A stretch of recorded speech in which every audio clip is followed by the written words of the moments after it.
What's going on, weirdos? It's your man Shane K. Walker here with HollyWeird TV, bringing you all yet another video. Last week, we began the list of the 100 greatest films of all time. Yes, it was very controversial. And that's the way we like it here at HollyWeird TV. All controversy, all the time. Nah, I'm just kidding. We're pretty fun-loving as well. Today, we're going to continue with the second installment of this season-long countdown, looking at numbers 90 to 81. As always here at HollyWeird TV, we place timestamps in the description below so that you, the viewer, can skip ahead and control the video as you see fit. Without further ado, let's continue the countdown. Number 90, Crush Groove. One of the most underrated yet iconic biopics of all time. Crush Groove focuses on the struggle and hardships of one Russell Walker. Yes, Russell Walker. Totally not Russell Simmons.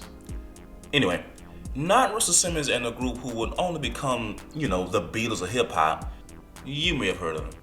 The film doesn't exactly parallel real life events, but it is enough to force the issue. It depicts a man having a hard time starting a company. The film stars a who's who of prominent hip hop stars at the time: LL Cool J, Run DMC, The Beastie Boys, New Edition, Curtis Blow, and Blair Underwood as totally not Russell Simmons. The film currently holds only a 43% on Rotten Tomatoes, indicating that critics don't always get it right. Since its 1985 release, the film has gained a cult following. Number 89, Shrek 2. Who said sequels couldn't match the success or even do better for that matter? Shrek 2, in my opinion, beats its predecessor, but spoiler alert, Shrek is ranked higher, fan voting. Am I right? In terms of storytelling, it draws inspiration from the 1967 classic Guess Who's Coming to Dinner, starring the legendary actor Sidney Poitier. Shrek, his new wife Fiona, and their pestering but well-meaning friend Donkey are on their way to far, far away after they are summoned by the king and queen, or Fiona's parents. After a long journey, they finally make it, only to be met with the disapproval of King Harold. Pause. Did anyone else catch the fact that Fiona has an American accent while her parents have an English accent? Hollywood's a real place. Anyway, after the discovery of this fact that the wicked fairy godmother developed a plot to get her son Prince Charming to pass as Shrek after Shrek takes a forever after potion. Needless to say, her stupid plan fails. The film stars Mike Myers, Cameron Diaz, Eddie Murphy, John Cleese, Julie Andrews, Jennifer Saunders, and the late Joan Rivers in a cameo appearance.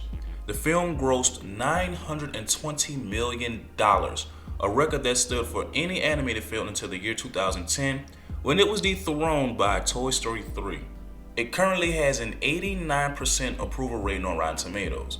It was nominated for a plethora of awards, including 2 Oscars, 5 Annies, and winning 2 BFI awards. Number 88, The Karate Kid, the film that eventually gave us Cobra Kai. What I personally love about The Karate Kid is that it's a story of good versus evil. Daniel LaRusso and Mr. Miyagi good, Johnny Lawrence and Cobra Kai bad. Okay, I'm not gonna lie though, Cobra Kai is pretty badass. I have a Letterman jacket, and I also want the retro red Johnny Lawrence one. Not the point. Anyway, take a kid from Jersey who relocates to California. Jesus, everyone relocates to California in films, huh? He meets a girl, he has a run-in with her jerk ex-boyfriend. The ex-boyfriend kicks the new kid's ass. The new kid is taken in by a karate master. The new kid is still experiencing bullying. He enters the tournament and kicks the bully's ass. And live happily ever after. I guess. The film stars Ralph Macchio, William Zabka, Martin Cole, and the late great Pat Morita. As of 2020, the film holds an outstanding 89% on Rotten Tomatoes. It received an Academy and Golden Globe nomination in 1985. Number 87, The Notebook. Time and love are the 2 premises of this film. An elderly man is reading from a notebook of sorts. In this notebook is a recount of the old days of a young man and woman who proves to be the love of his life. It is revealed that forces are working against Noah and Allie. Her parents being dickheads because of course it's the fucking 40s. Anyway, Noah decides to head to war. During Noah's expedition to Europe, his friend Finn is killed in battle. He returns home from war only to find Ellie preparing to marry another man. Ellie then catches wind that Noah has repaired their dream house and lives in it. Still having unresolved feelings for him, she tracks him down. Eventually, the two end up together. However, in the present day, Ellie is suffering from dementia. After an episode, Noah has a heart attack, and Ellie is sent to the dementia ward. Having reconciled afterwards, the couple die holding hands together in their sleep. This film stars Ryan Gosling, Rachel McAdams, Gene Rollins, and the late James Garner. Despite mixed reviews of the film, it still proved to be one of the most financially successful films of 2004. The film earned $116 million. As of 2020, the film holds a 53% approval rating on Rotten Tomatoes. Number 86, New Jack City. The crack epidemic, the early 90s, an ambitious drug lord, and his even more ambitious underling, a vengeful cop. If you mix all of that together, you get one of the most iconic films of the last generation. In an effort to take down Nino Brown and his entire operation, Detective Scotty Appleton entrusts the help of a former drug addict, Benny Pookie Robinson. However, with the mounting pressure of the job, Pookie soon relapses and is killed after it is discovered he's wired. Listen, I'm going to stop there because my words can't do it justice how excellent this movie is. If you haven't seen it, make it a priority to see it. It's that good. The film stars Ice-T, Mario Van Peebles, Judd Nelson, Wesley Snipes, Alan Payne, and Chris Rock. New Jack City currently holds a 77% on Rotten Tomatoes and was nominated twice for listing on an AFI list. Number 85, Juice. Looking back in hindsight and considering what is going on in the current climate of the world, Juice has to be one of the most important films of the 1990s. Now listen, Juice is listed under the genre of crime thriller, a bit ironic given the political undertones that rest within the film. There are 4 teenage African American males who constantly find trouble. As African Americans living in Harlem, they are obviously subject to racism. However, one of the members of the group decides, well, enough's enough. At their friend Steele's apartment, Bishop demands that they earn respect by force. Q, on the other hand, is a bit repulsed at joining in on a life of crime. After Bishop's strong-arming, the group intends to rob a liquor store. The robbery goes south and the owner is killed. Afterwards, the 4 head to an abandoned building and begin to argue. After a scuffle, Bishop shoots and kills Raheem. He also kills a rival gang member after a fight.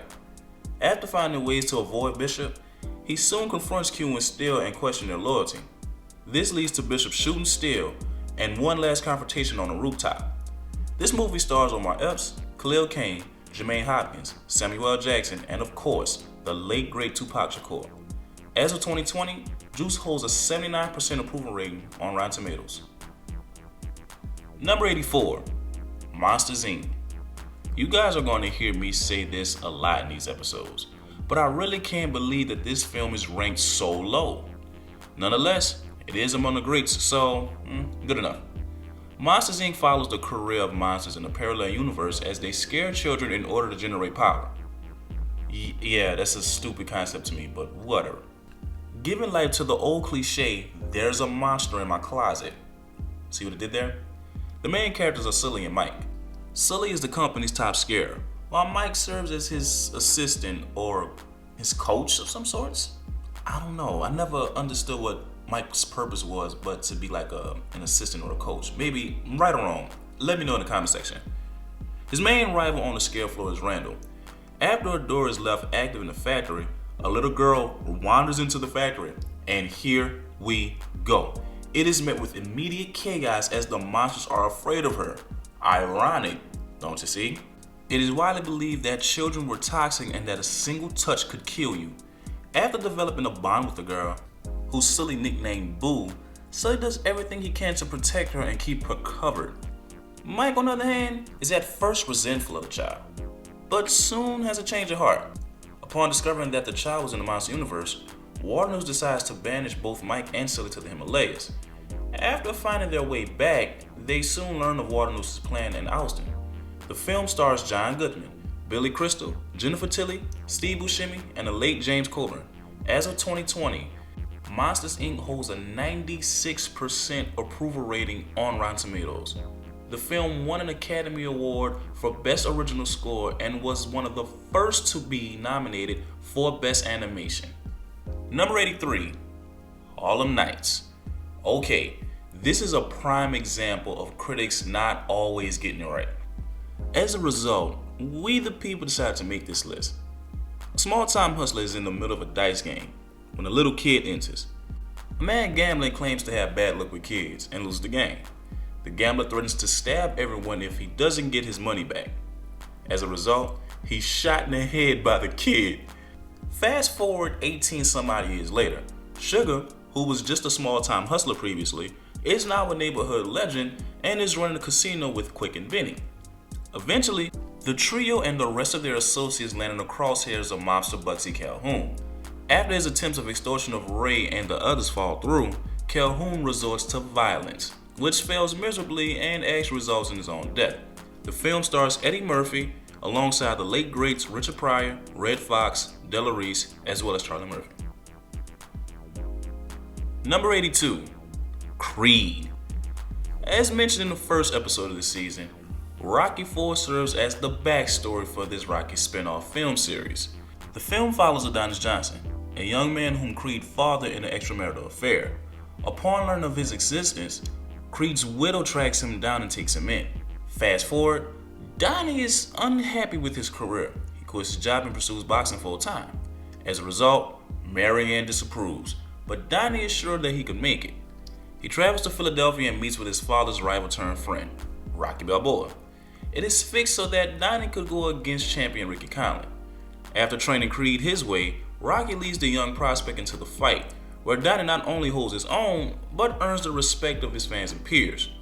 In a callback to the conclusion of the original Rocky, Donnie loses the fight but has enough ground to invoke a rematch at a later time. The film stars Michael B. Jordan, Sylvester Stallone, Tessa Thompson, and Felicia Rashad. As of 2020, Creed holds a 95% approval rating on Rotten Tomatoes. Although it was nominated and won many awards, it was controversially nominated for only one Academy in 2016. Sylvester Stallone was nominated for Best Supporting Actor. We'll cover the 2016 Academies at a later time. Trust me, because I have a lot to say on that one. Number 81, Remember the Titans. In 1971, racial tensions were at a high in the United States, so it was only natural that school integration was met with less than stellar reception. T.C. Williams in Alexandria, Virginia is the backdrop for this film. Herman Boone is offered a job as head coach of the football team, the Titans. Dismayed at the announcement, Coach Bill Yost decided against joining the team. However, his white players vow to sit out the season in protest if he doesn't join. Yost reluctantly accepts the job as defensive coordinator. After desegregating buses with the players, Boone forcefully joins the team and makes the players coexist with one another. After a rocky start to training camp, the players all realize that they have some things in common and they begin to bond. Once training camp is over, they return to the real world. The Titans will go on to have a dominant 13-0 season culminated with a championship. Before the championship victory, however, Gary Bertier was involved in a car accident that left him paralyzed. The film ends with the players of T.C. Williams saying goodbye to Gary Bertier, who passed away in the second car accident in 1981. The film stars Denzel Washington, Will Patton, Wood Harris, Ryan Hurst, Donald Faison, and here he is again, Ryan Gosling. It currently holds a 73% on Rotten Tomatoes. Although it wasn't nominated for an Academy Award, it did win 2 Image Awards. Denzel won for Outstanding Actor in a Motion Picture, as well as the award for Outstanding Motion Picture. Do you all agree? Well, y'all should, because you did vote on these on Instagram. Just saying. Anyway, if so or if not, please tell us about it in the comment section below. Yeah, we read those things and we may use a screenshot of your opinion in the next video. Next week, we're going to look at numbers 80 to 71 in this elite countdown of what fans consider to be the greatest films of all time. Don't forget to like, share, and subscribe, and ring that dang on bell to get all of our notifications. Until next Sunday, remember, Hollywood is a weird place. I'm your man Shane Kid Walker, and this is HollyWeird TV.